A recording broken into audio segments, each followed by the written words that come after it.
Junia pinjam 15.000 dong. Aku ketinggalan uang di rumah jadi nggak bisa jajan. Oh, boleh. Tapi jangan lupa bayar besok ya.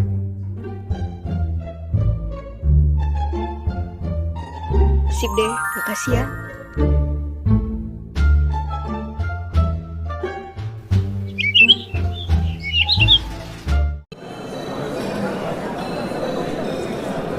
Hai Junia, kembaliannya kemarin.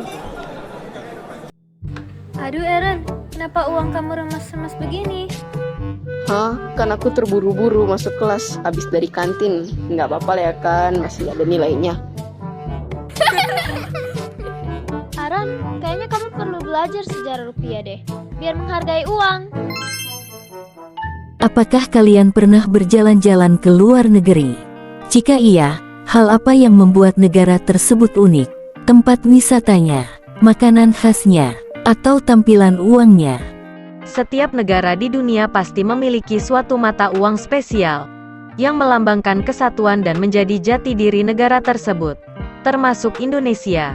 Pasal 1 ayat 1 dan ayat 2, Pasal 2 ayat 1, serta Pasal 21 ayat 1, Undang-Undang Mata Uang. Rupiah adalah satu-satunya alat pembayaran yang sah di Negara Kesatuan Republik Indonesia, NKRI. Dan setiap transaksi yang mempunyai tujuan pembayaran yang dilakukan di wilayah NKRI wajib menggunakan rupiah. Pasti beberapa dari kalian bertanya-tanya, kenapa harus rupiah? Pada masa penjajahan Belanda, Indonesia menggunakan mata uang Netherlands Indies Civil Administration, NICA. Pemerintah Indonesia tidak setuju akan penggunaan mata uang asing dalam negara Indonesia yang telah merdeka. Jadi mereka mengusulkan sebuah mata uang yang sah untuk digunakan dalam Indonesia guna menurunkan tingkat inflasi dan menyehatkan ekonomi negara.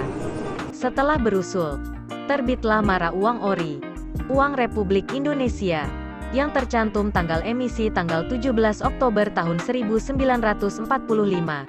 Namun mata uang tersebut diedar pada tanggal 30 Oktober tahun 1946.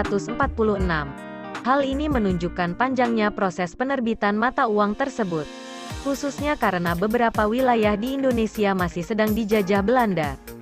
Tidak lama setelah itu, para pemerintah menyusul sebuah mata uang daerah agar negara Indonesia memiliki sebuah kesatuan moneter yang menghasilkan 27 jenis mata uang ORIDA, Uang Republik Indonesia Daerah.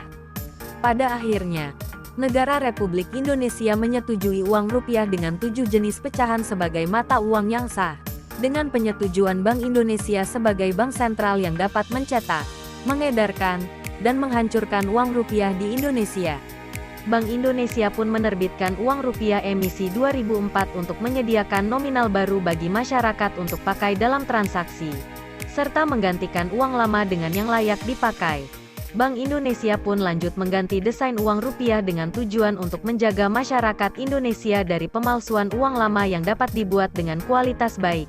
Uang rupiah tahun emisi 2016 menggunakan teknologi bintik-bintik, logo yang dapat terlihat hanya dengan sudut dan teknologi tertentu, serta menggantikan sosok pahlawan dalam setiap nominal uang untuk merepresentasikan setiap pulau di Indonesia, yang telah dipertimbangkan oleh Presiden Joko Widodo dan Menteri Keuangan. Bank Indonesia kembali menerbitkan emisi rupiah terbaru, tahun 2022. Ketika diproduksi ulang, Bank Indonesia tidak hanya menambah desain terbaru, tapi ukuran yang lebih bervariasi, seperti dengan nominal rupiah yang lebih kecil mendapat ukuran lebih kecil, dan nominal lebih besar dengan ukuran lama. Tujuan untuk desain ini adalah untuk kembali menjaga masyarakat dengan pemalsuan uang emisi tahun lalu dengan teknologi terbaru.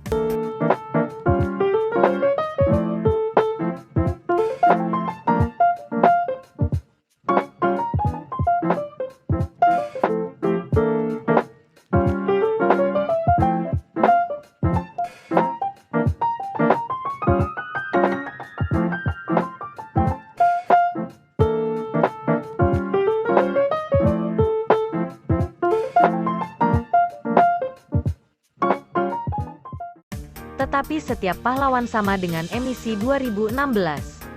Terus hubungannya sama masyarakat apa? Kenapa perlu pakai rupiah sih? Masyarakat Indonesia didata masih sangat sering untuk membeli barang impor. Badan Pusat Statistik melaporkan, nilai impor Indonesia mencapai 19,58 miliar dolar pada November tahun 2023. Angka itu naik 4,89% secara bulanan dibandingkan Oktober tahun 2023 yang sebesar 18,67 miliar dolar. Diduga karena barang impor lebih menarik daripada barang lokal. Masyarakat Indonesia menganggap produk luar negeri memiliki kualitas yang lebih baik dan inovasi yang lebih tinggi daripada produk lokal. Biasanya, pabrik yang mengeluarkan produk nasional mengurangi biaya produksi barang. Jadi tampilan barang tentu akan kurang maksimal untuk menarik perhatian para konsumen. Selain menghabiskan ekonomi nasional bagi produk asing, tidak jarang juga terdengar kabar masyarakat yang segan-segan untuk merusak kedaulatan negara. Belakangan ini pada tanggal 11 Januari tahun 2023, terbitlah sebuah berita yang menjelaskan mengenai seorang pria asal Surabaya, Jawa Timur bernama Rohmat Hidayat yang merusak sebanyak Rp. 32 juta rupiah dengan merobek uang kertas tersebut secara sembarangan, yang kemudian divonis penjara 1 tahun 2 bulan dan pidana denda 50 juta rupiah oleh Majelis Hakim Surabaya atas tuduhan merendahkan kehormatan uang rupiah sebagai simbol negara. Sekarang, nilai uang rupiah melemah dari uang dolar AS, sekitar Rp. 15.000 untuk tiap 1 dolar.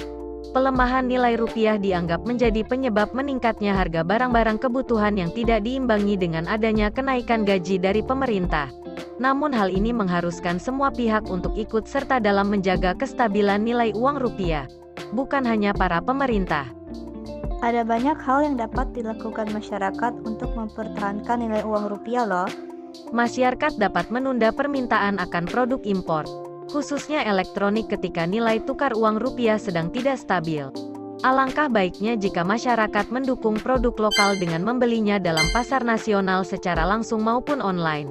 Serta, mengikuti program 5J dari Bank Indonesia yang adalah jangan dilipat, jangan diremas, jangan di-stapler, jangan dibasahi, dan jangan dicoret. Pemerintah juga harus melakukan implementasi kebijakan yang mendukung produksi dan konsumsi dalam negeri, serta perlindungan terhadap sektor ekonomi nasional.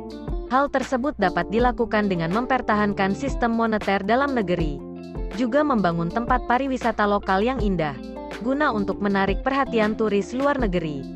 Akhirnya, kami sebagai pelajar harus menjaga nilai rupiah juga. Caranya dengan mengamati dan memahami faktor-faktor ekonomi yang mempengaruhi mata uang, seperti inflasi dan suku bunga. Para pelajar juga dapat bersama-sama bepergian menggunakan transportasi umum guna mengurangi penggunaan bahan bakar minyak khususnya bagi kendaraan pribadi yang 30% berasal dari impor. Dengan itu, pemerintah dapat mengurangi jumlah pembelian BBM impor yang dapat meningkatkan cadangan devisa negara. Oh begitu ya sejarah rupiah. Oke deh, lain kali aku akan gunakan uang rupiah tanpa merusak nilai dan kehormatannya.